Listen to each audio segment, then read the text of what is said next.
嘿，大家好，我是苹果爹。那大家常在看我们频道的，应该都知道，我们常在分享这些苹果爆料啊，或者什么消息走漏的这些新闻。那近年来讲呢，关于 iPhone 最多的消息走漏和爆料，大致上我觉得最接近实际食品的，就像是这些工程图啊，那或是到后来会有这些模型机出来，那或者是有些时候在很接近发表会的时候，有人会很精准的爆料出这次发表会可能会有什么产品在里面。那就像是先前的康总，他可以非常精准的爆料出这些所有的产品会以什么方式推出来。但是通常关于这些硬体的外观设计，还有里面的这些规格而已，我们都不太可以在发表会前真正知道它大概会是长什么样子啊，或是会有什么规格在里面。这个部分就非常难100%的有准确的爆料还有预测。那当然，除非是从苹果内部里面自己流出来的。那你可能会讲说，这样的事情怎么可能会发生，对不对？因为苹果关于这类消息控管是非常的严格。那就像在先前的 iPhone 10，在他们已经发表完之后，有一个员工的女儿因为进到了总部里面去拍下这只手机的使用方式，因为这样那个员工就被开除。所以理论上来讲，这类的控管都是非常严格，不太可能会流出来。那如果我跟你说 iPhone 的正式量产机在它正式发表上市的几个月前就被科技媒体拿到手，然后还发了一篇文啊，把所有的设计都爆料出来，你们觉得有可能吗？这个事情就真的有发生过。那这个故事呢，就发生在2010年的3月18号，苹果的软体工程师 Gray Powell， 他在一个酒吧庆祝他自己生日的时候，那天他可能喝茫了啦。那当时呢，他身上就带着一个 iPhone 4代的原型机。那以当年来讲呢 ，iPhone 是在6月左右发表，所以在3月的时候，他身上就有一个最终版本的 iPhone 4代。那当他再带出去使用了，他是用什么方式不让大家看出来这个是新的 iPhone 呢？那当初这支 iPhone 它是包着一个很类似当时 iPhone 3GS 的一个外壳，就是圆弧的侧面还有背板，让人家看到它在使用的时候会以为它就是一支 iPhone 3GS。那大家应该记得，当初的 iPhone 4代是第一次的设计大改款，那这样的设计被非常多果粉，也包括我自己认为是一个最经典的 iPhone 设计。那甚至到现在的 iPhone 12，你也可以说一样的设计又沿用了回来。所以你可以想象，当初这一支 iPhone 在发表的时候，这样全新的设计给世界带来多大的震撼，或者说它本来应该给世界带来多大的震撼。那当年这个工程师他就在庆祝自己生日的时候，那我讲了嘛，他可能喝多了，他就一不小心把这个手机遗忘在那个酒吧的座位上面。那一开始呢，捡到的人可能也没有想太多，就直接交给当时坐在他旁边的另外一个人说，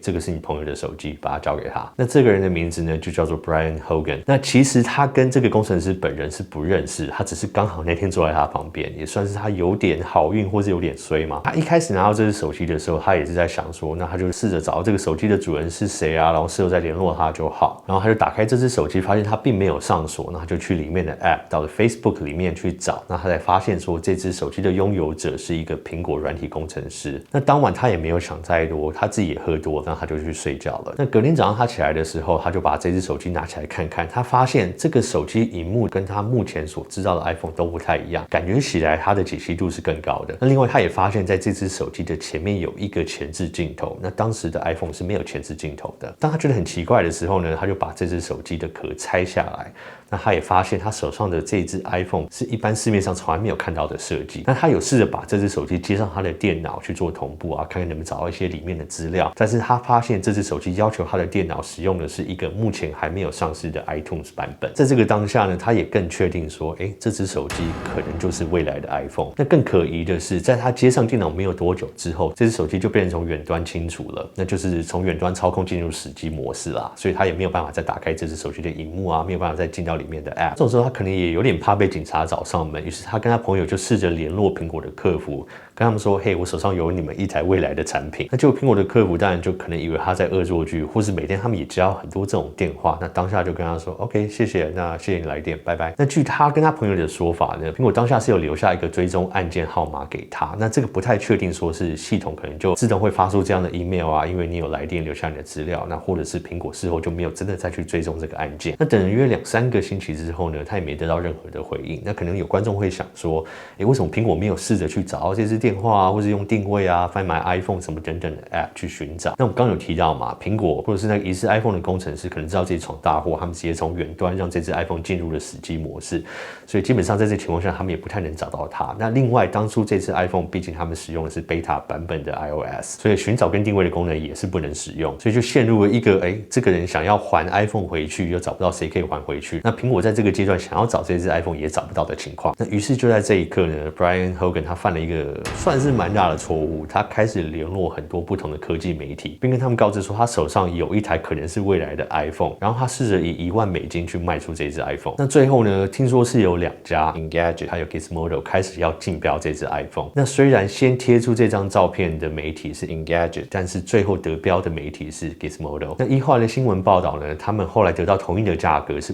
$5,000，然后再加上如果他们发表这篇文章之后有得到多非常广告的费用的时候，他们也会再另外分$3,000给 Brian。那另外呢 ，Engadget 他们所发表出来的文章，他们下的标题也没有非常确定说这个就是未来的 iPhone。那当然啦，因为其实当初市面上就已经有非常多的山寨机，他们可能每天也接到非常多这种新闻，所以他们下的标题就是说这个会不会是未来的 iPhone？ 那反过来在 Gizmodo 这边，因为他们毕竟手上有真拿到这支 iPhone， 那我觉得可能在这几天里面，他们也是试着去验证说它是不是真的苹果的手机。那我觉得非常简单啊，只要你把它拆开来看看里面的组件，应该就可以确认说它是不是真正苹果的产品。所以在后来他们发表那篇文章呢，他们就用一个非常确定性的一个标题说这个就是下一支 iPhone。那我记得在当年发表会上面非常有趣 ，Steve Jobs 在介绍这支 iPhone 4的时候，那第一个他说全新的功能就是新的设计。那当这个新的设计的照片出来的时候，台下的反应其实算是平平啦。All new design. Now, 你都知道嘛，因为大家其实在几个月前就已经看到这个设计。那他自己当下这个情况其实有点尴尬，所以他就马上接了一句话啊，我想你们或许都已经看到了。 stop me if you've already seen this.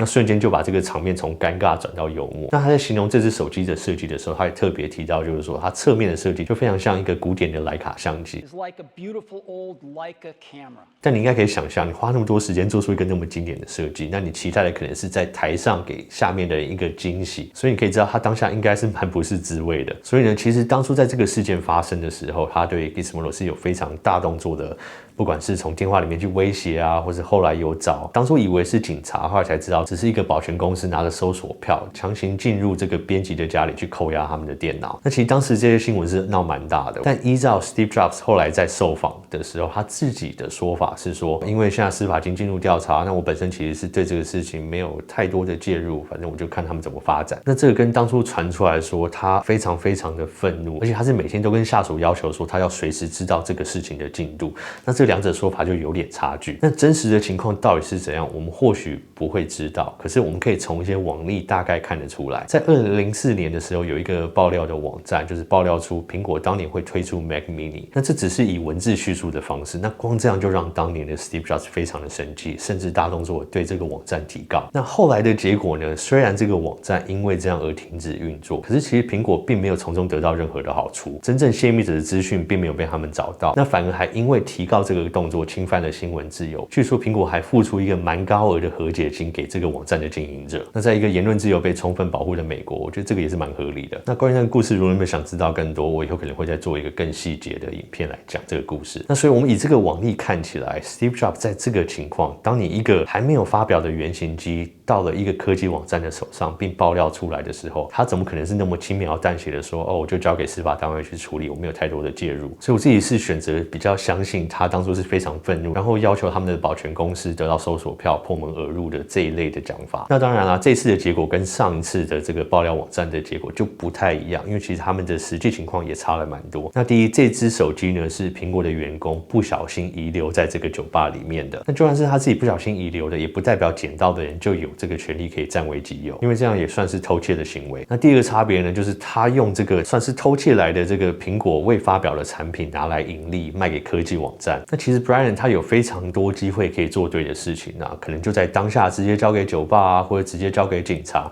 那甚至是其实他住的地方离苹果总部也不远，你开个车过去丢给他们，应该也不会造成什么问题。但依他自己的讲法，他其实对这个行为非常后悔。那当下他也才21岁，或许他也没有想太多。那你们可能会问说，他之后因为这个事情得到了什么惩罚？后来呢，他跟他朋友2个都被起诉，那他们所得到的惩罚就是缓刑1年，然后罚了$125，还有40小时的社区服务。那这样看起来好像并不是一个非常严重的惩罚啦。可是其实在这个事情发生之后，因为他的个资还有照片都直接被爆料出来，那这个对他跟他的家人生活都造成非常大的影响。像他家外面随时都有很多的车啊，媒体在外面等待他，那也间接导致他跟他女朋友分手。那他自己也有提到这件事情对他带来的人生，其实除了有个故事可以讲之外，没有任何的好处。那他自己也说，如果再选择一次呢，他绝对不会选择把这支电话卖给媒体。那再来呢，这家科技媒体有得到什么惩罚呢？其实是没有的，因为大部分的责任还是在 Brian 身上。那当然在当下这个编辑他们家里有被搜索啊，有些东西被扣押，可是后来其实是没有得到任何刑事或民事的起诉，所以在实质法律上面他们也没得到任何的惩罚啦。但其实因为这件事后，这个科技媒体的名声就变得非常的不好。那第一个原因，除了他们泄露这个消息来源的资料之外呢，第二，他们连这个工程师的资料、名字、照片都把它做成一个文章 po 上网。而且有非常多媒体圈的人认为他们根本没有必要刻意去做这种事情，除非他们就只是为了更多的流量而已。那我相信，因为这个事件之后，也有很多爆料者不会愿意跟他们合作。那至于大家最好奇的，可能就是，